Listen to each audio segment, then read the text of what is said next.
दिल, जिसमें उठते दर्द पर बॉलीवुड में गानों की भरमार है, लेकिन जनाब ध्यान दें, कहीं ये दर्द आपको महंगा ना पड़ जाए, क्योंकि बॉलीवुड ने ये तो बताया कि तुम दिल की धड़कन में रहते हो, लेकिन ये नहीं बताया कि जब दिल नकली हो तो प्रेमिका को कहाँ रखोगे। दोस्तों, अगर आपसे कहा जाए कि किसी इंसान के सीने में दिल नहीं पंप है तो शायद आप इसे मजाक समझेंगे, लेकिन आज दुनिया में कई ऐसे लोग जिनके लिए ये कोई मजाक नहीं बल्कि उनकी जिंदगी की सच्चाई है, क्योंकि ये लोग आज आर्टिफिशियल हार्ट की मदद से जिंदा है। तो आज आपको बताएंगे कि ये आर्टिफिशियल हार्ट यानी नकली दिल होता क्या है और काम कैसे करता है। दोस्तों, आज जैसी लाइफस्टाइल हम जी रहे हैं, जैसी आदतों से जी रहे हैं, उसमें ज्यादातर लोग दिल से जुड़ी बीमारियों का शिकार हो रहे हैं। 2 दशक पहले जब दिल से जुड़ी बीमारियों का जिक्र होता था तब ज्यादातर मरीज वो होते थे जिनकी उम्र 50 साल के पार होती थी, लेकिन आज जंक फूड, शराब, सिगरेट की लत, जॉब स्ट्रेस, लेट नाइट तक कंप्यूटर लैपटॉप पर काम करना और बिगड़े लाइफस्टाइल का नतीजा ये हुआ कि बड़े बुजुर्गों को होने वाली बीमारी कम उम्र के युवाओं को भी अपनी चपेट में लेने लगी। युवाओं में हार्ट अटैक के नंबर्स काफी तेजी से बढ़ गए। अब सवाल उठता है कि मेडिकल साइंस ने इससे निपटने के लिए जो नकली दिल इजाद किया, वो नकली दिल इंसानों के असली शरीर में कैसे काम करता है। दोस्तों, हार्ट, हृदय, जिसे हम दिल भी कहते हैं, यह हमारे शरीर के सबसे महत्वपूर्ण अंगों में से एक है। क्या कहें कि सबसे इम्पोर्टेंट अंग यही है तो भी गलत नहीं होगा। यह दिल ही है जो हमारे शरीर के सभी अंगों तक खून की मदद से ऑक्सीजन की सप्लाई करता है ताकि सभी अंग ठीक से काम कर सके। हालांकि आशिकों के दिल का काम कुछ अलग ही होता है और वो बात बात पर टूटता भी रहता है, लेकिन साइंटिफिकली बात करें तो दिल का प्यार मोहब्बत से कोई लेना देना है ही नहीं। शायद हमारी बिगड़ी लाइफस्टाइल, कोई बीमारी या फिर किसी हादसे की वजह से कभी कभी ऐसा होता है कि हमारे दिल में प्रॉब्लम आ जाती है और तब दिल ठीक से फंक्शन नहीं कर पाता। ऐसी सिचुएशन में डॉक्टरों को जो सबसे बड़ा उपाय नजर आता है वो है हार्ट ट्रांसप्लांट, यानी किसी और का दिल किसी दूसरे के शरीर में फिट कर दिया जाए। लेकिन इसके लिए डोनर का मिलना जरूरी होता है। डोनर भी वही हो सकता है जो अपनी आखिरी सांसें गिन रहा हो, यानी दूसरा दिल हासिल करना भूसे के ढेर में सुई तलाशने जैसा होता है। चलिए एक बार मान लें कि डोनर मिल भी गया, तो भी जरूरी नहीं कि उसका दिल मरीज को लग ही जाए, क्योंकि डोनर और मरीज का ब्लड ग्रुप भी सेम होना चाहिए। यानी ये प्रोसेस जितना मुश्किल होता है उतना ही टाइम टेकिंग भी, और दिल से जुड़े बीमारी में टाइम किसके पास होता है। इसे जितनी जल्दी ठीक करा लें, खतरा उतनी जल्दी टल जाएगा। ऐसे में जो उपाय सबसे कारगर है वो है असली दिल की जगह नकली दिल फिट कर देना। ऐसा दिल जो बैटरी की मदद से ऑपरेट होता हो, जिसे केबल के जरिए बाहर से करंट पहुंचाया जाता हो, ताकि वो दिल भी नेचुरल हार्ट के जैसे धक धक करता है। दोस्तों, बोलचाल की भाषा में जिसे हम नकली हृदय या आर्टिफिशियल हार्ट कहते हैं, मेडिकल की भाषा में उसे वेंट्रिकुलर असिस्ट डिवाइस यानी कि VAD कहा जाता है।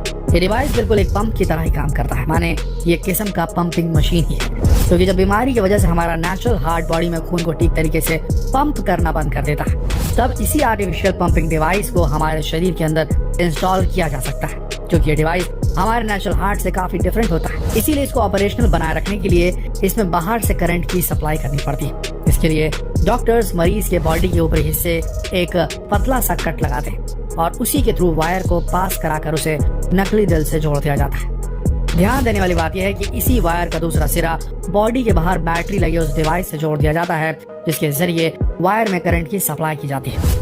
हालांकि ऐसे मरीजों को हर वक्त बैटरी की डिस्चार्ज होने या खराब हो जाने का डर भी सताता रहता है। साथ ही ऐसे लोगों को ताउम्र अपने साथ एक बैग भी कैरी करना पड़ता है, जिसमें आर्टिफिशियल हार्ट से जुड़े सभी एक्सटर्नल डिवाइस और बैटरीज मौजूद रहते हैं। सुनने में भले ही अजीब लगे, लेकिन यही वो टेक्नोलॉजी है जिसकी मदद से आज कई लोग 10-10 सालों से अपनी जिंदगी बिता रहे हैं। बस रेगुलर चेकअप्स के जरिए उन्हें अपने डिवाइस को अपडेटेड रखना पड़ता है।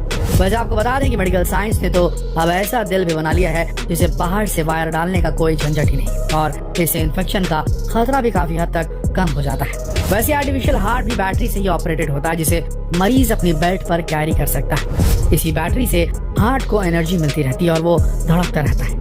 हालांकि इस प्रोसेस में मुश्किल तब आती है जब बैटरी की एनर्जी को स्किन के भीतर दिल तक ले जाना हो। इसमें इंडक्टिव कपलिंग की मदद ली जाती है। इसमें 2 कॉइल्स होते हैं, एक शरीर के भीतर इम्प्लांटेड की जाती है और दूसरी बाहर ही रहती है। इंडक्शन से एनर्जी दिल तक पहुंचती है। जब ये डिवाइस पास आते हैं तो इसमें लगी LED चमकने लग जाती है, जिसका मतलब होता है कि इंडक्शन से पावर सप्लाई हो रही है। दोस्तों, आप देखते हैं कि हमारे शरीर के किसी भी हिस्से में कोई मामूली सा भी कट लग जाए तो वहाँ से खून निकलने लगता है। दरअसल हमारे शरीर में ऐसी लाखों नसें होती हैं जिन्हें हम देख भी नहीं पाते। ये नसें हमारे शरीर के सभी अंगों तक खून की सप्लाई करती हैं, लेकिन सब में जो एक बात कॉमन है वो ये है कि ये सारी नसें हमारे हार्ट से होकर ही गुजरती है। माने हमारा हार्ट एक तरह से नेशनल हाईवे होता है और जो छोटी छोटी नसें शरीर के दूसरे अंगों तक खून की सप्लाई पहुंचाती है वो हमारे शहरों की सड़कें या मोहल्लों की गलियां होती हैं। अब इनके काम करने का तरीका भी समझ लीजिए। हमने आपको पहले ही बताया कि हमारे हार्ट का काम है खून के जरिए शरीर के सारे अंगों तक ऑक्सीजन को पहुंचाना, जिसकी वजह से ही हम जिंदा रह पाते हैं। अब ये समझिए कि हमारे दिल के मुख्य रूप से 2 पार्ट होते हैं। एक होता है वेन्स यानी कि शिरा और दूसरी होती है आर्टरीज यानी कि धमनियां। जैसे ही हमारा दिल धड़कता है वैसे हमारे शरीर में मौजूद कार्बन डाइऑक्साइड मिला ब्लड शिरा के रास्ते वेन्स के रास्ते हमारे दिल तक पहुंच जाता है और फिर यही ब्लड धमनियों आर्टरीज के रास्ते फेफड़े चला जाता है जहाँ इसमें ऑक्सीजन मिला दी जाती है, यानी ब्लड फेफड़ों में जाकर ऑक्सीडाइज हो जाता है और यही ऑक्सीजन मिला ब्लड हमारे शरीर के सभी अंगों तक पहुंचा दिया जाता है। इसी की वजह से हमारे शरीर की तमाम कोशिकाएं जिंदा रहती हैं जिन्हें हम अपनी आंखों से देख भी नहीं पाते। आसान भाषा में कहें तो एनवायरमेंट में मौजूद जिस ऑक्सीजन को हम अपने नाक से खींचते हैं, हार्ट का काम उस ऑक्सीजन को हमारे शरीर के तमाम अंगों तक पहुंचाना होता है। दोस्तों, डॉक्टर्स की माने तो आज की युवा पीढ़ी अपनी लाइफस्टाइल में कुछ बदलाव करके अपने हार्ट को ठीक रख सकती है। इसके लिए हमें जंक फूड को अवॉइड करना पड़ेगा, सिगरेट शराब से दूरी बनानी होगी। एक्सरसाइज की मदद से हार्ट में ब्लड फ्लो को काफी बेहतर रखा जा सकता है, जिससे हार्ट अटैक और दिल से जुड़ी दूसरी बीमारियों का खतरा काफी हद तक कम हो जाएगा। इसके अलावा खाने में काफी मात्रा में फल और सब्जियों को शामिल करके भी हम अपने हार्ट के फंक्शन को दुरुस्त कर सकते हैं। ऊपर से यार ये नमक डालना बंद कीजिए आप लोग। हर चीज में जो नमक छिड़क देते हैं, एक्स्ट्रा सोडियम, ये आपको हाइपरटेंशन देता है। इवेंचुअली आपका हार्ट धीरे धीरे काम करना बंद कर देता है। इसीलिए हाइपरटेंशन से बचिए, फैट से बचिए, एक्स्ट्रा फैट से बचिए, ट्रांस फैट से बचिए, एक्स्ट्रा घी तेल ग्रेवी से बचिए, मत खाइए ऐसा खाना, ज्यादा नमक से बचिए, थोड़ी सी एक्सरसाइज कीजिए और आपको ये समस्या नहीं होगी कि आपको नकली दिल लगाना पड़ जाए। तो दोस्तों, कैसा लगा आपको ये जानकारी प्रकृति? क्या आप समझ पाए कि नकली दिल कैसे काम करता है? अगर समझ पाए तो इस जानकारी को अपने तक सीमित न रखें। शेयर कीजिए इस वीडियो को फेसबुक और व्हाट्सएप पर, यूट्यूब पर, ताकि दूसरे भी जान पाए, समझ पाए कि किस तरीके से परेशानियां झेलनी पड़ती नकली दिल होने से। इसलिए शरीर को बीमारियों से ही बचाइए, लगाना ही ना पड़े। और ये वीडियो उन तक भी पहुंचाइए जिन्हें इस किस्म की समस्या है, जिन्हें हार्ट ट्रांसप्लांट करवाना हो, जिन्हें शायद आर्टिफिशियल हार्ट की टेक्नोलॉजी के बारे में पता ही ना और उन्हें जरूरत हो। तो इस वीडियो को जितना हो सके देश भर में शेयर कीजिए, फेसबुक पर, व्हाट्सएप पर, यूट्यूब पर। कल फिर मिलते हैं एक और दिलचस्प किस्से के साथ। तब तक के लिए आप सबका इस वीडियो के अंदर बने रहने के लिए दिल से धन्यवाद।